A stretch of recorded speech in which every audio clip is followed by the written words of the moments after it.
Good morning, everyone. Welcome to the Housing Catalyst Fund 101 webinar. My name is Louise Snodgrass. I work with the Economic Alliance, and I will be moderating our Zoom today. Just letting you know, this Zoom meeting is recorded. We will be providing the recording afterwards, and it will live on our website, which is yeslpc.com, for later viewing. If you have any questions, feel free to rewatch there.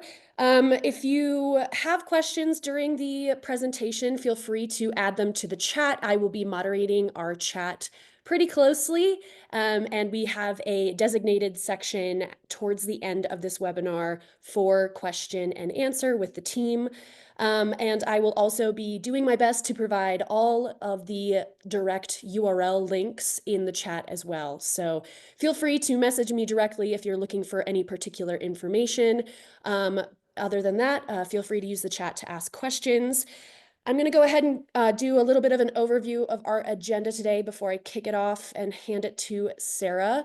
So we're going to do a little bit of an introduction of our team here at the Economic Development Alliance. We're going to go over what the Housing Catalyst Fund is.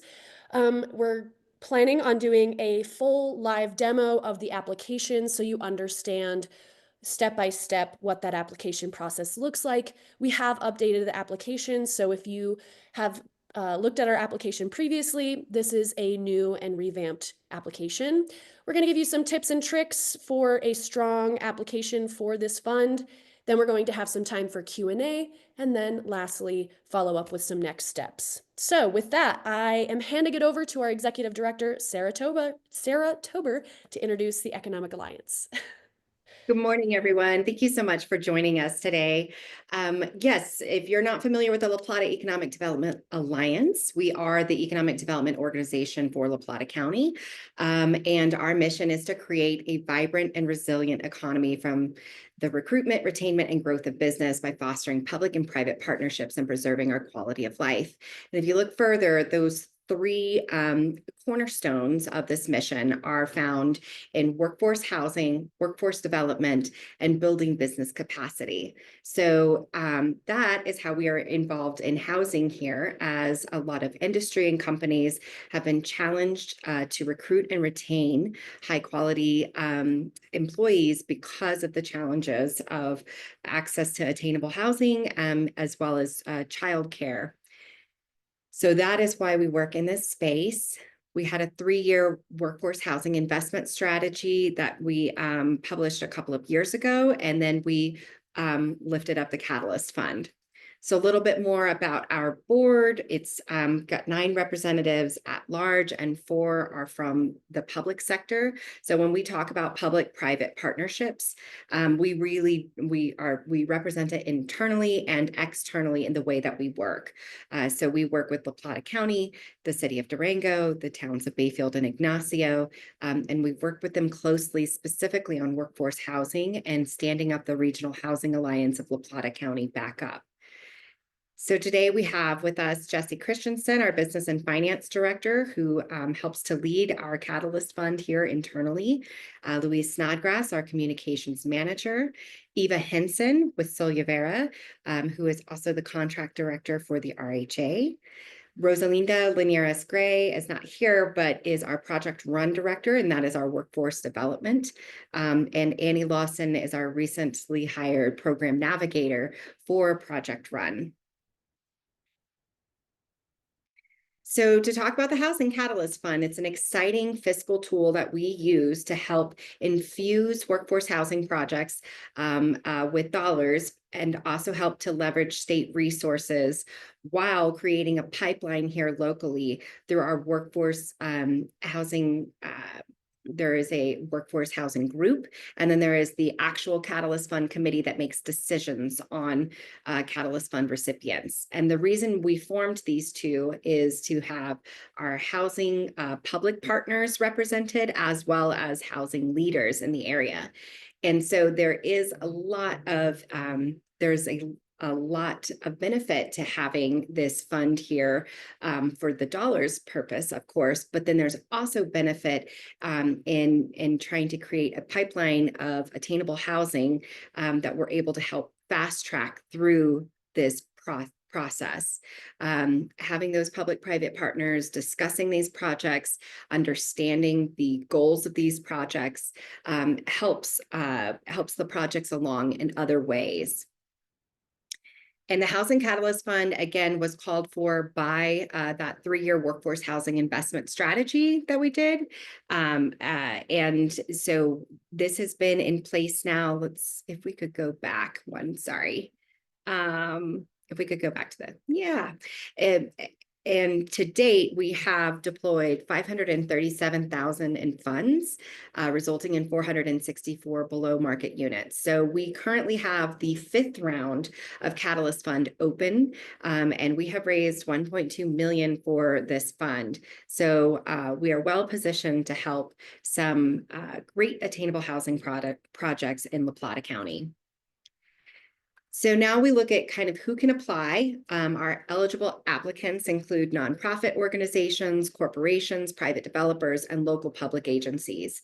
So to be clear, all of our entities have opted into Prop 123, and that is because of the work of the RHA.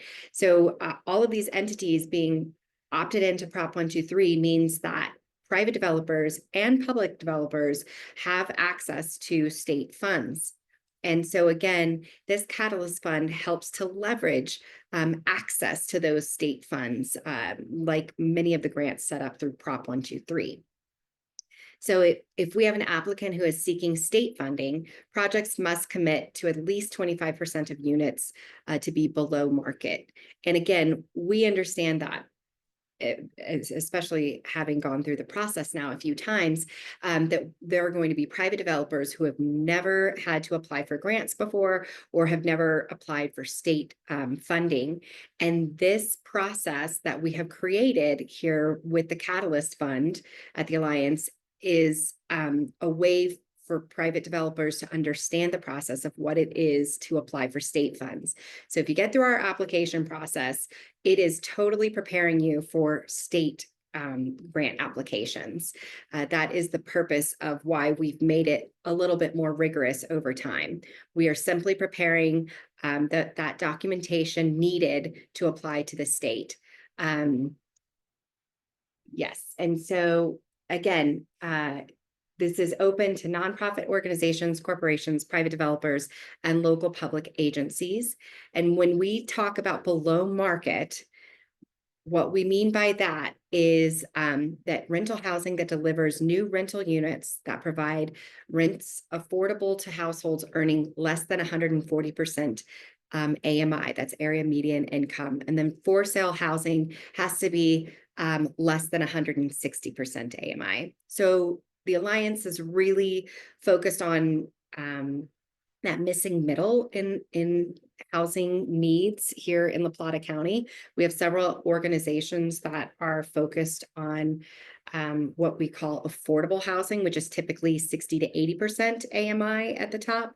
And we are really focused on that 80 to 160% AMI here at the Alliance. So yes, we'll keep going.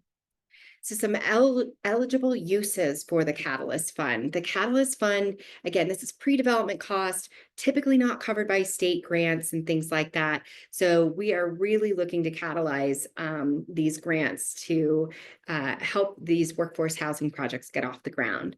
So it is things like project feasibility studies, environmental studies, engineering, architectural, market studies, options, legal fees, soil studies, site preparation, appraisals, surveys, development consultants, and other items associated with determining project feasibility.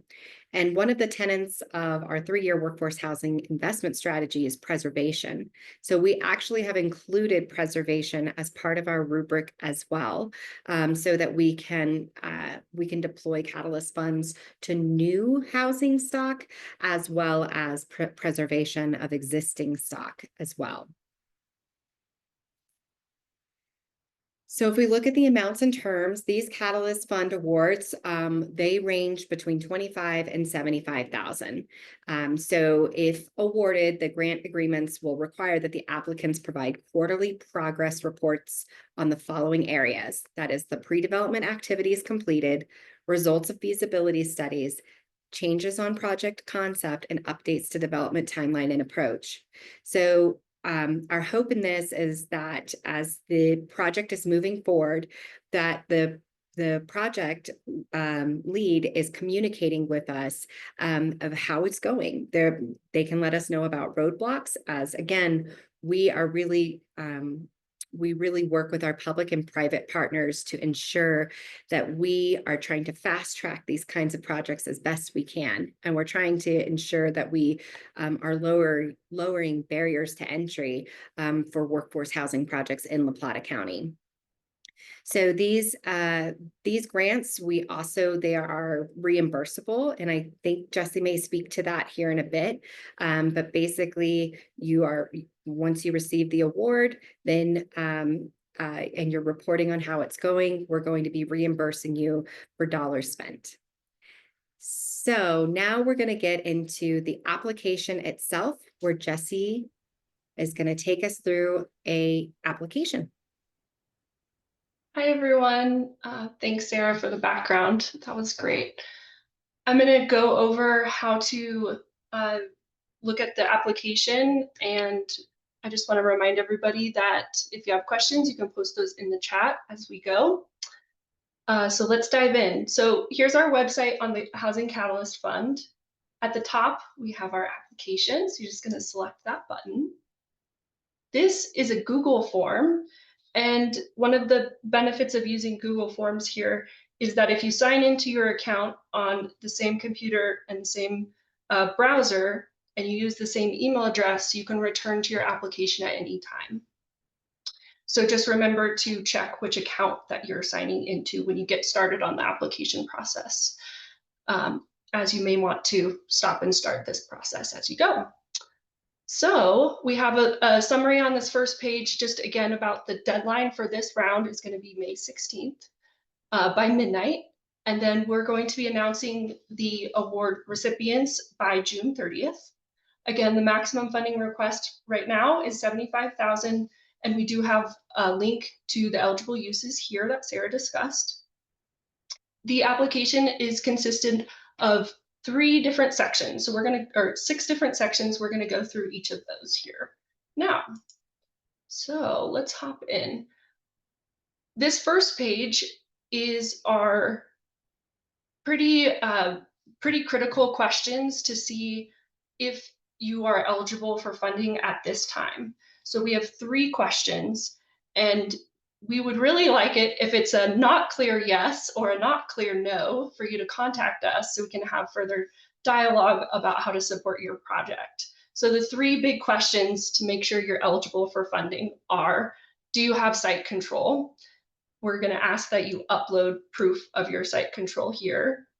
And then if you anticipate applying for federal or state housing funds, we would like you to do that, of course.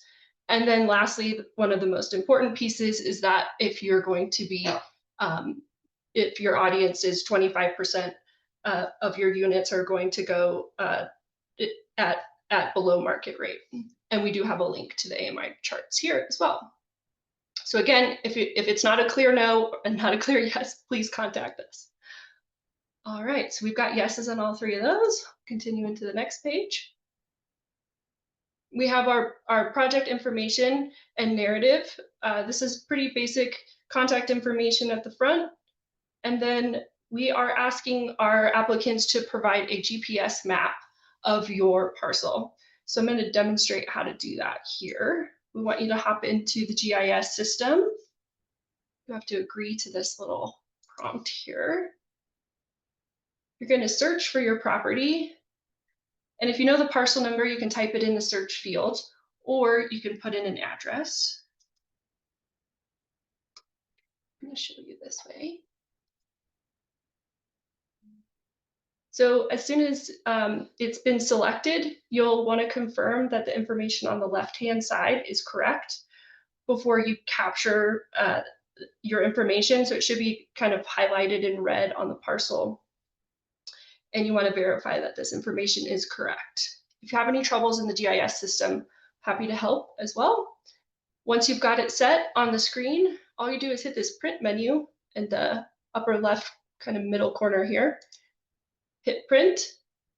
It'll generate a JPEG for you. You just hit print. And on your computer, you would want to just make sure you save it as a PDF. Save it somewhere where you can easily find it again. So I've got a folder here designated for Catalyst Fund. You can save that. I already have one in my testing, so I'm just going to overlay that. We're going to hop back over to the application and simply upload that. So you hit Add File and browse for your location. Again, here's my map. And you can confirm too on a little preview that it's the right document. Open.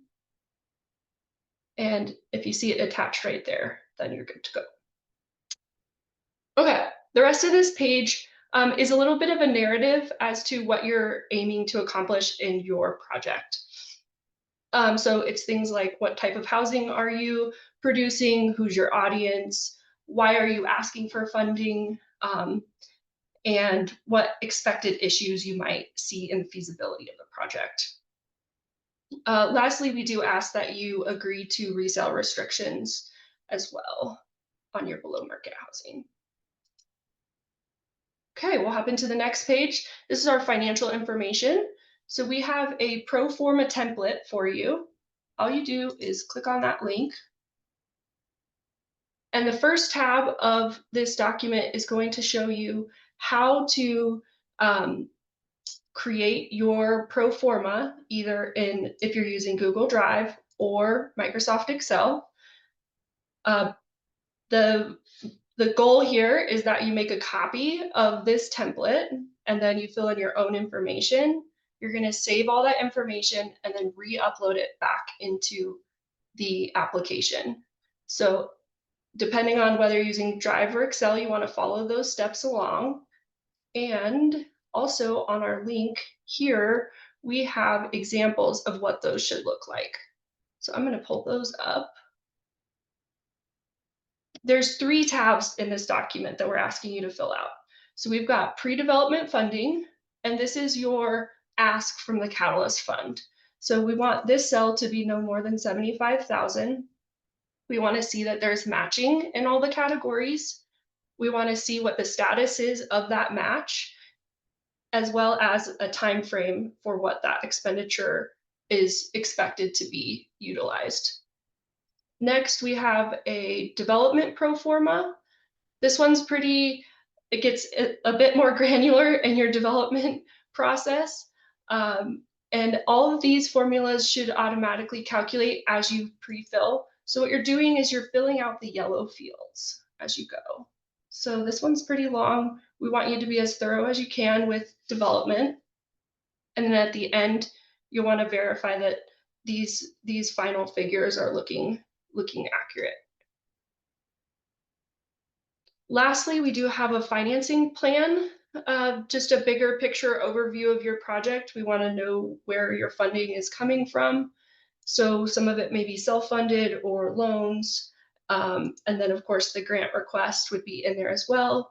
Any additional line items you're welcome to insert in here, and you want to verify that your total project cost is 100%. So it's pretty straightforward. But the development pro forma is going to take some time. Take your time with that. Call us if you have questions.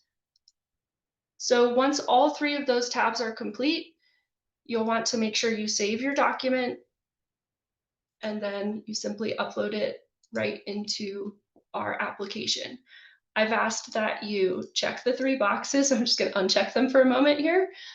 You'll go through and say, okay, yes, the pre-development tab is complete, the development tab is complete, and the financing plan is complete as well. Then you'll go ahead and upload that. I've just got my sample uploaded here. Okay. Our next page is, and you guys have done a great job if you've made it this far. Again, we really want to remind you that this is in preparing you for additional funding. So it is very thorough and it does take some time to work through. So again, feel free to hop in and out of the application process. If you want to skip around, the little hot tip is you could just put something like a space in one of the fields so that you can go to different pages within the application. So these last couple of pages are pretty straightforward. We're going to ask for information about your development team, who your main developer is, architect, general contractor, sales team, financial partners, and then we'd like a brief description of what type of prior experience that the team has in below market housing development. Okay. The last page here is all about project readiness. And Eva's going to explain this a bit more in detail after my demo here. But these are really important to us to examine how feasible is your project? Is it ready? Is it shovel ready? Are we able to show that the zoning is proper, that we have infrastructure? We do ask that you upload a site plan or a map that illustrates what existing infrastructure there are, how close you are to amenities, and does it have support from local government? And what does that support look like, and how can we help in that process as well? All right, we've got professional references. We're going to ask you for 3 references here: a general, a local government, and a financial partner. And then we do have 1 space for an additional reference if you'd like. The page is pretty straightforward. And then lastly, all you do is pop in your name, title, and date. Once it's been submitted here in this final button, you should get a copy of your answers. If you don't, please contact us. And then we'll also be notified that you've applied. Feel free to give us a call, shoot us an email as well to confirm that we've received it. And then once we have all applications for this round by the 16th of May, we'll gather all that information and we'll be following up with applicants with any questions. So our next step here in our webinar is to ask Eva to provide some tips for a strong application. Thanks, Eva. Thank you. I've been fortunate to be part of every round as a committee member, I think, along with Sarah and some of the team. And so we really have learned through processes. We have definitely evolved some of the programmatic components, like Sarah had mentioned, adding preservation. And just, some projects are just going to be unique. So again, trying to reach out to us in advance, talk through it with team members and expertise to help make your application as strong as possible. The committee consists of several members from public, private, and nonprofit sectors. We typically will review those sort of in a working session environment. We also have a clear and transparent rubric that we use to assess readiness, affordability, financial feasibility, community alignment, and collaborative strength. Our goal is to fund projects that are not only shovel ready, but also rooted in local needs and prepared for long-term impacts. A couple common mistakes, so let's cover some of those. Number 1, incomplete or unready applications. I think the team has built a really strong foundation with the Google form. I believe it probably isn't going to let you move forward if you don't adhere to filling out all of those fields and uploading attachments, and making sure all of those are saved in advance so that you can ease through the application when you're ready to submit. Missing affordability detail. Clearly define unit outcomes, counts, and AMI levels. Again, that at a minimum, if you're going to seek state funding, at least 25% needs to be identified for 25% of the below market units, and if it's a mixed income project in particular. It's not just a goal. Again, it is a baseline for that for state funding. Weak or missing funding strategies. The Catalyst Fund is meant to unlock additional resources, not replace them. Show what this money helps you leverage and tell that story in your application. Lack of local engagement. Local partnerships, municipal, nonprofit, or private. Strengthen your application. We always encourage support letters. narrow thinking about the fund's value. You may not need the full max, or you might have a project that might need a little bit more funding. Talk to us in advance about that. We can try and be flexible if we can with the committee that reviews these. Leveraging partnerships and the local ecosystem. Successful projects don't go alone. I think most of us in the housing industry have learned this. They build strong networks with local governments, service providers, builders, and community advocates. This fund is designed as a community tool, not just for financing, but for convening the right players around a shared housing solution. And also collaborations help solve for land access, infrastructure, permitting, and long-term stewardship, all things money can't fix alone. So a couple key things there: flexibility and strategic value, as I mentioned. Right now, the range typically is about 25,000 to 75,000, but the committee could consider something higher. So again, reach out to staff if you have questions about that. Don't just self-reject.